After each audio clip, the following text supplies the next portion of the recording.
2 সপ্তাহের জন্য যুদ্ধবিরতিতে সম্মত ইরান যুক্তরাষ্ট্র। নিয়ম মেনে হরমুজ প্রণালী দিয়ে যাতায়াতের অনুমতি তেহরানের। শুক্রবার থেকে ইসলামাবাদে শান্তি আলোচনা।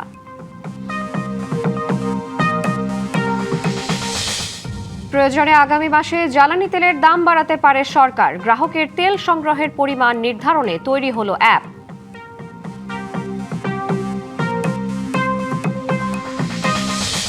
কাঁচামাল সংকটে বন্ধ হয়ে যেতে পারে তেল শোধনাগার স্টার্ন রিফাইনারি লিমিটেড। বর্তমান মজুতে চলবে মাত্র কয়েকদিন।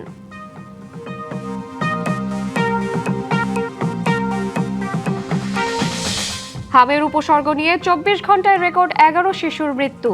টিকা না নেয়া ও কম রোগ প্রতিরোধ ক্ষমতার কারণে সংক্রমণ উদ্বেগজনক।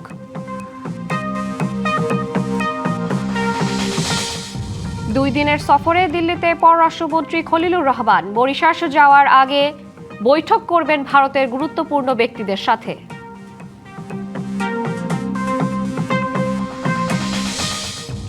রাজধানীর অবৈধ উচ্ছেদ নিয়ে চলে চোর পুলিশ খেলা। ডিএমপির 5 দিনের অভিযানে দখলমুক্ত ফুটপাত আবার চলে যাচ্ছে দখলে।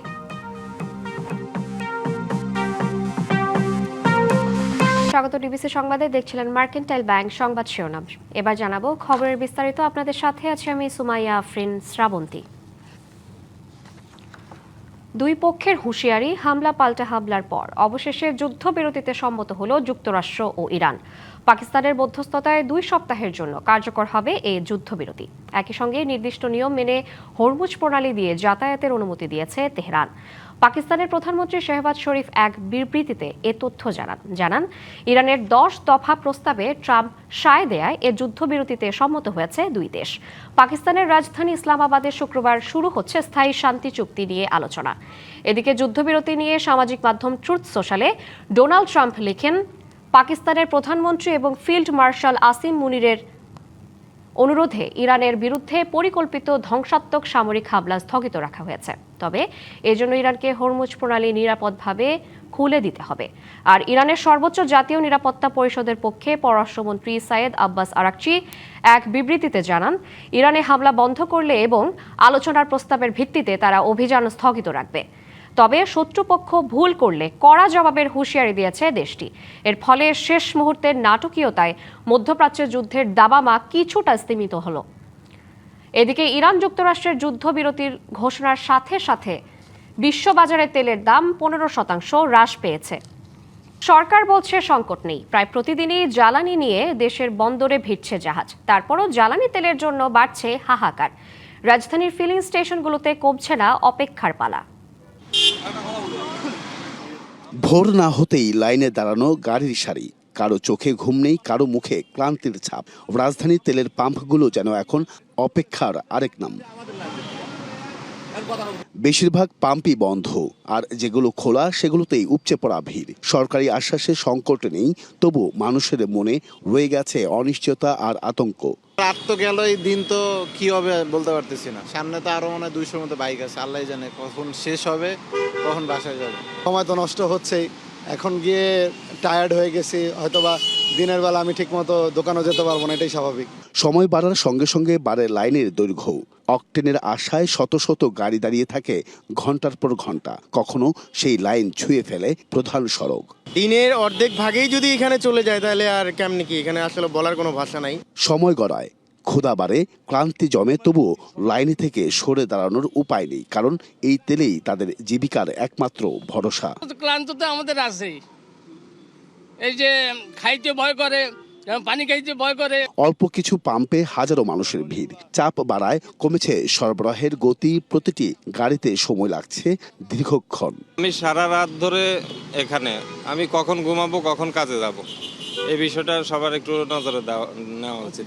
ভোগান্তি কমাতে সরবরাহ বাড়ানোর ঘোষণা এসেছে, কিন্তু মাঠের বাস্তবতায় তার প্রতিফলন খুব একটা নেই। অপেক্ষা যেন এখনো শেষ হয়নি। ম্যাক্সিমাম পাম্পে কোনো পাম্পে তেল দেয় না, আর সব পাম্পে যদি মনে করেন তেল দিত, এই সময়টা কিন্তু আমাদের লাগতো না। আমি একতা পাম্প থেকে সিরিয়াল নিয়ে আসছি, আমি 5টা গাড়ির সিরিয়ালে থাকা অবস্থায় তেল শেষ। অপেক্ষা, অনিশ্চয়তা আর ক্লান্তির এই শহরে তেলের জন্য লড়াই যেন এক নিত্যদিনের গল্প। Ariful Islam, DBC news, Dhaka.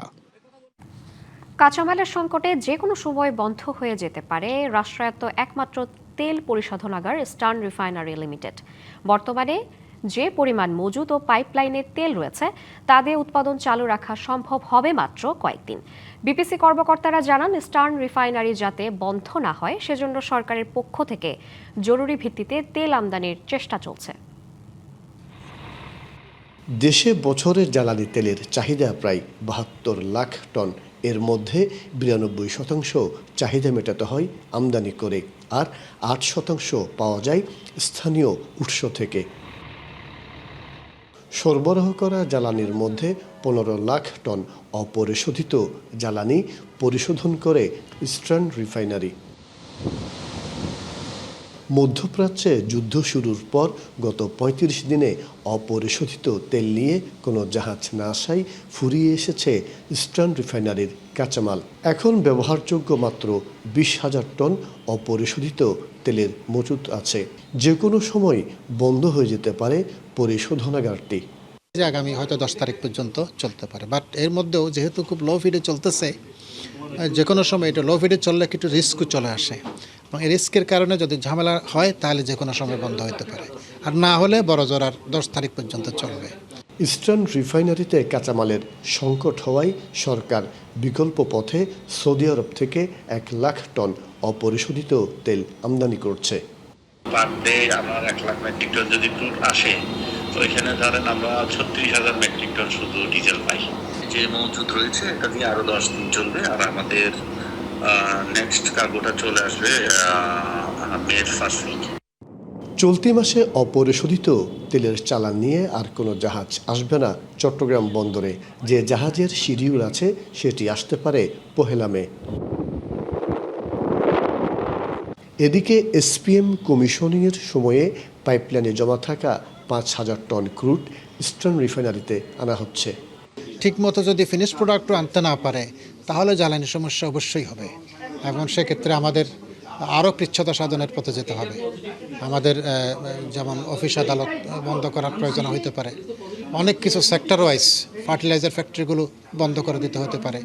বিষয়টি জানতে ইআরএলের ব্যবস্থাপনা পরিচালক প্রকৌশলী শরীফ হাসনাতকে একাধিকবার ফোন করা হলেও সাড়া দেননি তিনি।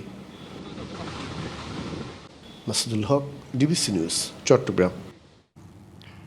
ডিজেল সংকটে কৃষিকাজ নিয়ে বিপাকে পড়েছেন গাইবান্ধার কৃষক। ফসল ঘরে তোলার সময় হলেও সঠিক সময়ে সেচ দিতে না পারায় ক্ষতির শঙ্কায় দিন গুনছেন তারা।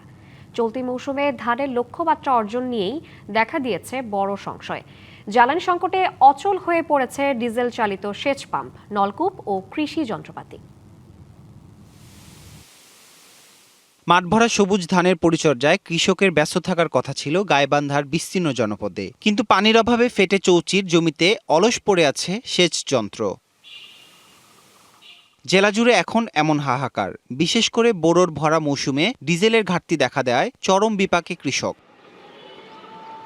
পাম্পে পাম্পে ঘুরেও মিলছে না কাঙ্ক্ষিত ডিজেল। নির্ধারিত দামের চেয়ে ৫০ থেকে ৮০ টাকা বেশি দামে ডিজেল বিক্রি হচ্ছে খোলা বাজারে। তেল নেমে যায়, ঘুরে আসে, জমি মনে করো সব শুকনো পড়ে গেছে। এখন তেল কিনতে গেলে ১৬০, ১৪০, ১৫০ এরকম কেনার লাগে, তারপরও হয়রান হওয়ার লাগতেছে। ১৫০ টাকা, ৬০ টাকা, ৭০ টাকা, কিভাবে কৃষকে আবাদ করবে? চাহিদা অনুযায়ী ডিজেল না পাওয়া এবং খোলা বাজারে বেশি দামে কিনতে বাধ্য হওয়ায় বাড়ছে উৎপাদন খরচ। আমার ডিজেল আবাদ হচ্ছে না, আমরা ডিজেল চাই। কেন আমরা ডিজেল পাই না? কেন ডিজেল সিন্ডিকেট হয়? ডিজেল পাচ্ছি না, এখন কি করব? ধান মাঝদিকে যাচ্ছে তো পানীয় অভাবে। অবৈধ মজুদ ও কৃত্রিম সংকট রোধে নিয়মিত অভিযান চলছে বলে জানান জেলা প্রশাসক।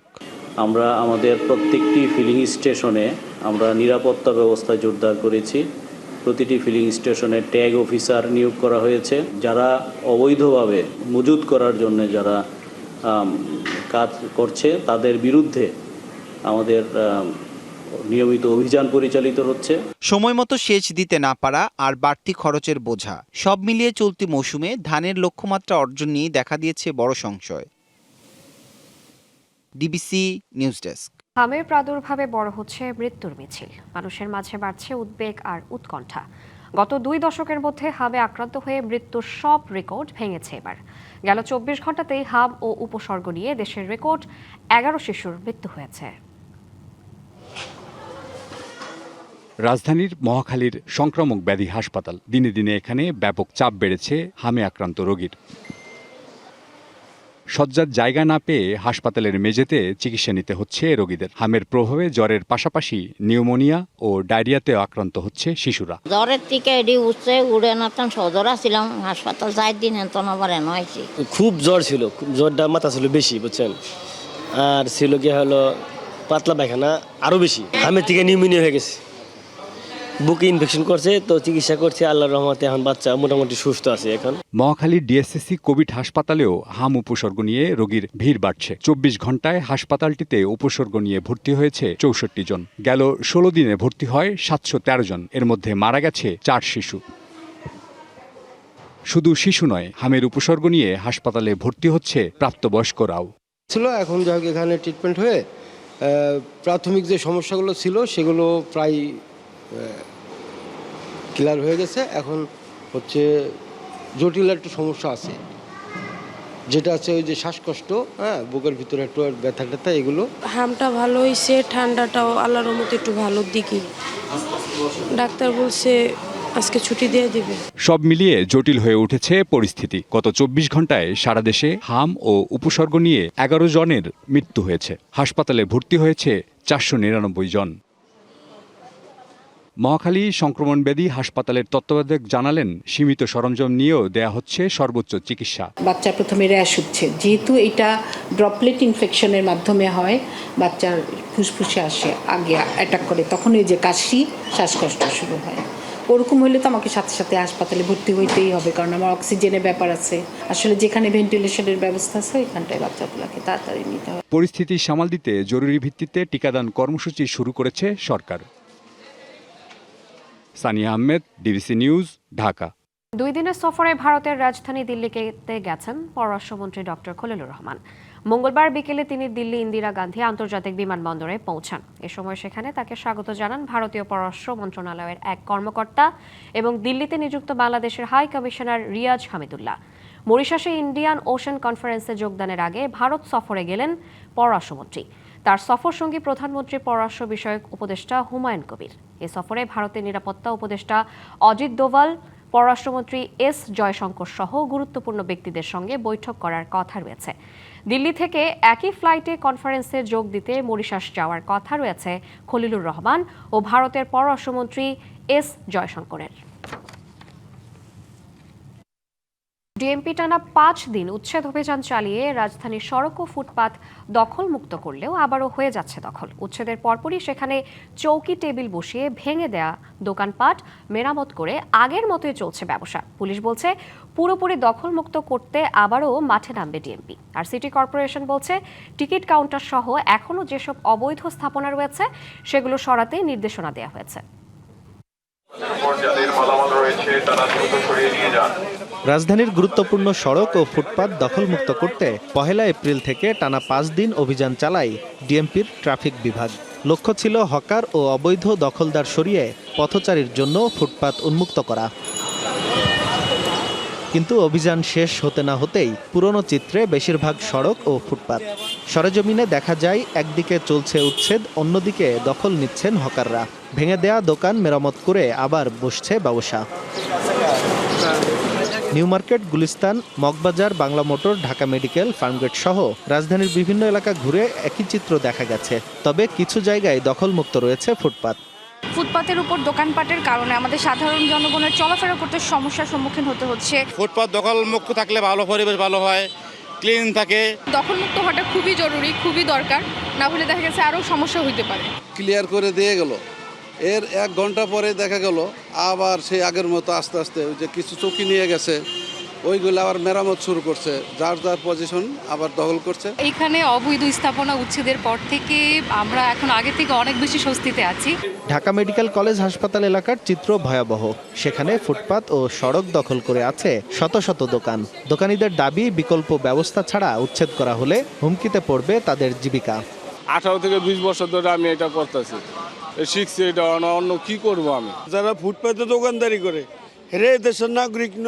রাস্তায় এটা আমি জানি বেআইনি, কিন্তু আমার পেট বাঁচার তাগিদে আমি সেখানে বসছি। হকার উচ্ছেদ করতে হলে সরকার হকারদের পুনর্বাসন দেওয়া হবে, হোক। আপনি আগে বিকল্পটা ব্যবস্থা করেন, তারপর তাকে উচ্ছেদ করেন।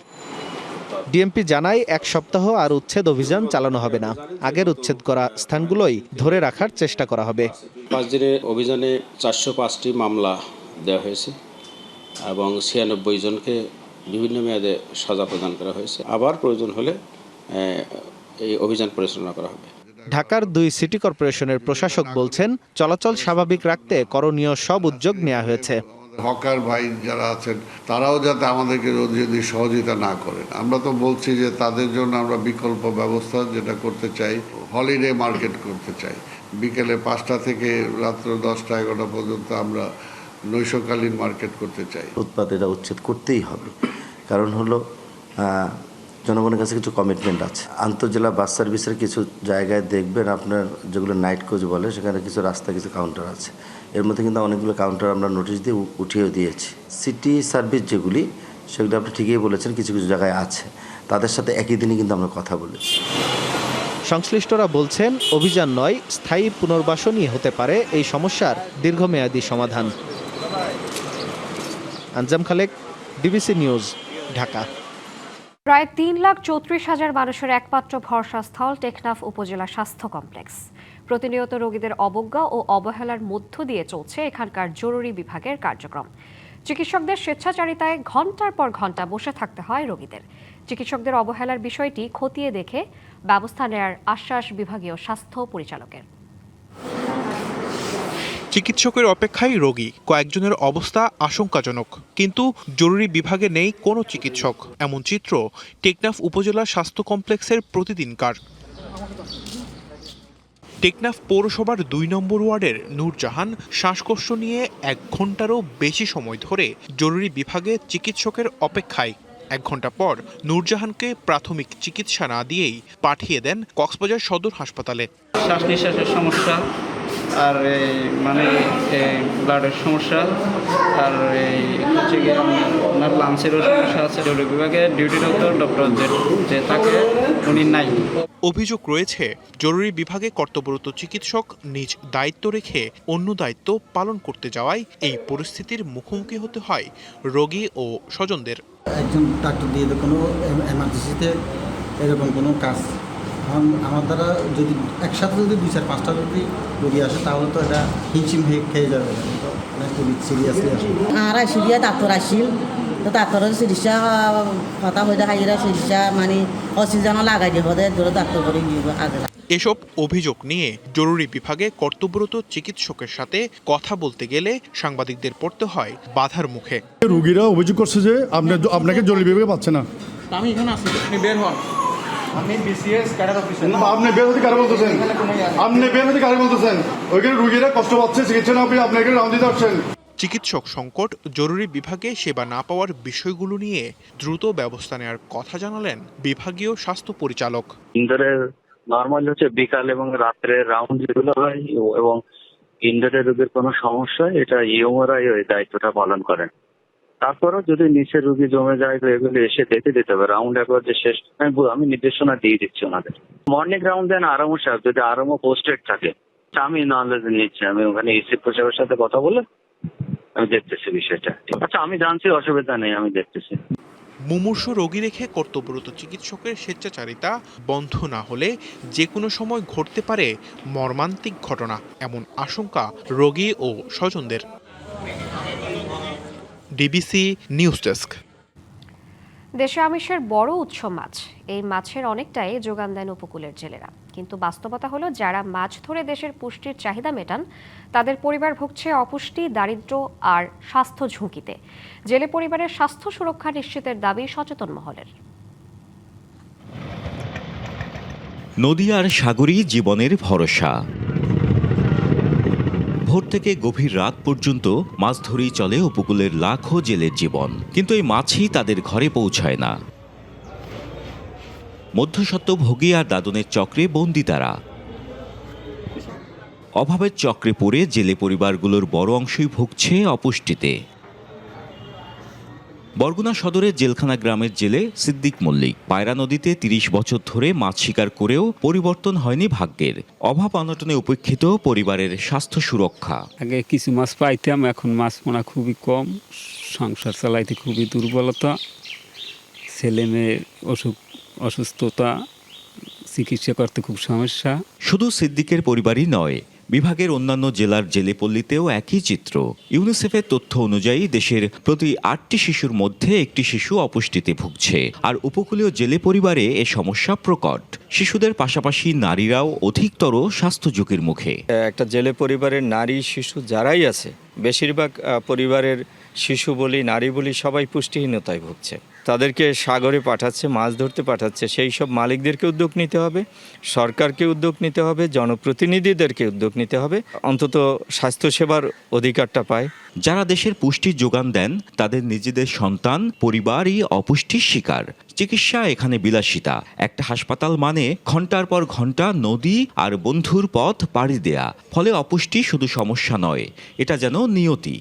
আমরা একটা প্রকল্পের আন্ডারে বরিশাল বিভাগের প্রায় 24,000 জেলে পরিবারকে খাদ্য উপকরণ সহায়তা দিচ্ছি। এটা দেয়া হচ্ছে আমাদের বরিশালে যে অভয়াশ্রমগুলো আছে, অভয়াশ্রম কেন্দ্রিক 3টি উপজেলা, এই অভয়াশ্রমের ডিপেন্ডেন্ট 24,000 ফ্যামিলিকে। স্বাস্থ্য বিভাগ আসলে সকল মানুষের জন্য। একজন ধনাঢ্য ব্যক্তি স্বাস্থ্য বিভাগের কাছে চিকিৎসা দিবে, বিশেষ করে যাদের কিছু নাই, সহায় সম্বল তাদের পাশে সবসময়ের জন্য থাকবে। বঙ্গোপসাগর থেকে কীর্তনখোলা, যেখানে জেলেদের জালে মাছ থাকুক বা না থাকুক, তাদের বাড়িতে নেই খাবার। এখানে টেকসই মৎস্য আহরণ ও জেলে জীবনে সুস্বাস্থ্য, দুই ভিন্ন গল্প। যারা আমাদের আমিষের যোগান নিশ্চিত করেন, কবে মিলবে তাদের জীবনে সুস্বাস্থ্যের নিশ্চয়তা? Ziad Mahmud, DBC news, Barishal. সুনামগঞ্জের হাওড়াঞ্চলে অতিরিক্ত বৃষ্টিতে ডুবে গেছে কৃষকের স্বপ্নের বোরো ধান। পানির নিচে তলিয়ে যাওয়া কাঁচা ধান এখন কাটতে হচ্ছে গবাদি পশুর খাবার হিসেবে। এমন পরিস্থিতির জন্য জলাবদ্ধতা আর অপরিকল্পিত বাঁধকে দায়ী করছেন কৃষক। সুনামগঞ্জে কোমর পানিতে দাঁড়িয়ে কৃষক কাটছেন তলিয়ে যাওয়া জমির অপরিপক্ক পচা ধান। যে ফসল কিছুদিন পর গোলায় ওঠার কথা ছিল, তা এখন পানির নিচে। জেলার দেখার হাওর, খরচার হাওর, পাগনার হাওর সহ অন্তত 10টি হাওরে এমন জলাবদ্ধতা। হাওরে জমে থাকা বৃষ্টির পানি বের হওয়ার কোনো ব্যবস্থা না থাকায় এই বিপর্যয়। অভিযোগ কৃষকের। এই পানি যাইতে পারে না বৃষ্টির পানিতে, আমরা সাধারণ পানিতে, বৃষ্টির পানিতে আমরা ওটা আজকে দেখো যাইয়া শেষ। বৃষ্টি মনে করেন যে হওয়ার কারণে তো আমরা পানি যাইতে পারেন, সুয়েজ গেট না দিকে যাইতে পারছে না। অনেক জায়গায় সেচ মেশিনের মাধ্যমে পানি অপসারণের চেষ্টা করা হলেও কমছে না জলাবদ্ধতা। ফলে বাধ্য হয়ে পানির নিচ থেকে কাটা ধান কেটে গবাদি পশুর খাবার হিসেবে ব্যবহার করতে হচ্ছে। ভাই, আমরা কৃষকের অবস্থা খুবই খারাপ। এখন আমরা পানির নিচ থেকে ধান কাটতে নিতেছি গরু বাঁচাবার জন্য আর কি, কারণ কাঁচা ধান কাটতে তো আমরা কোনো লাভ নাই। আমরা এই ধানই খাইতে আনলাম, আনার পরে গরু কিছু খাইলো, আমরাও কিছু খাইলাম। কৃষি সম্প্রসারণ অধিদপ্তরের তথ্য মতে এবছর জেলায় 2,23,511 হেক্টর জমিতে বোরো আবাদ হয়েছে। তবে জলাবদ্ধতায় 3,000 হেক্টরের ফসল পানিতে নিমজ্জিত। আমাদের এই ধানগুলো দেখা যায় এপ্রিলের মাঝামাঝি সময় কর্তন বেশিরভাগ শুরু হবে। গত কয়েকদিনে বৃষ্টিতে সুনামগঞ্জ জেলাতে অধিকাংশ উপজেলায় প্রায় 3,189 হেক্টর জমির ধান পানিতে নিমজ্জিত আছে। হাওর বাঁচাও আন্দোলনের নেতাদের অভিযোগ, অপরিকল্পিত বাঁধ নির্মাণই জলাবদ্ধতার অন্যতম কারণ। বুড়ো ফসল রক্ষার জন্য যে বাঁধগুলো তৈরি করা হয়েছে তা ছিল অপরিকল্পিত, এবং অপরিকল্পিত হওয়ার ফলেই ধান হওয়ার আগেই চারাগুলো নষ্ট হয়ে যায়। জলাবদ্ধতা নিরসনে স্থায়ী পরিকল্পনা ও ক্ষতিগ্রস্তদের প্রণোদনা দেওয়ার কথা জানান জেলা প্রশাসক। প্রণোদনার ব্যাপারটা দুইটা, একটা হচ্ছে যে আগামী মৌসুমে তারা যেন তাদের পর্যাপ্ত পরিমাণে বীজ ধান পায়, আর দ্বিতীয় যে প্রণোদনা, যদি তাদের খাদ্য নিরাপত্তায় কোনো ধরনের ব্যাঘাত ঘটে, আমরা সোশ্যাল সেফটি নেটের আওতায় ওইখানকার যারা জনপ্রতিনিধি আছেন তাদের কাছে অনুরোধ করব তাদের যেন এই ধরনের কার্যক্রমের আওতায় আনে।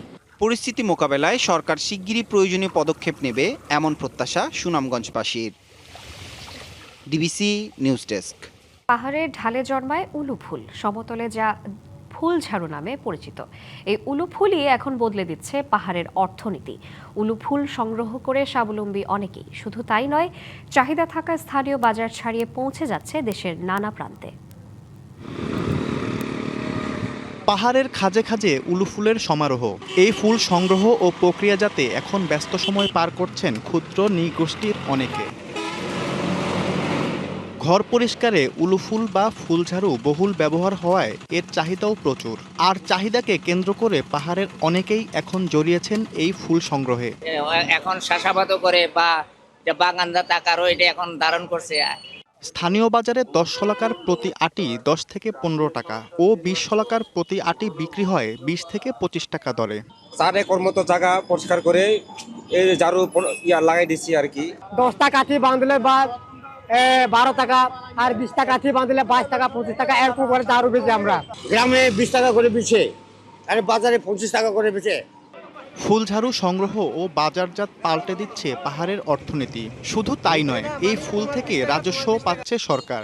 গত বছর 82 লক্ষ টাকা আমরা রাজস্ব অর্জন করেছি। উলু ফুলের প্রতি ব্রুমে সরকারি রাজস্ব হচ্ছে 75 পয়সা। এখান থেকে তারা এই রেভিনিউ জমা দিয়ে তারা এখান থেকে টিপি নিয়ে ঢাকা, রাজশাহী এবং বিভিন্ন জায়গায় নিয়ে যায়।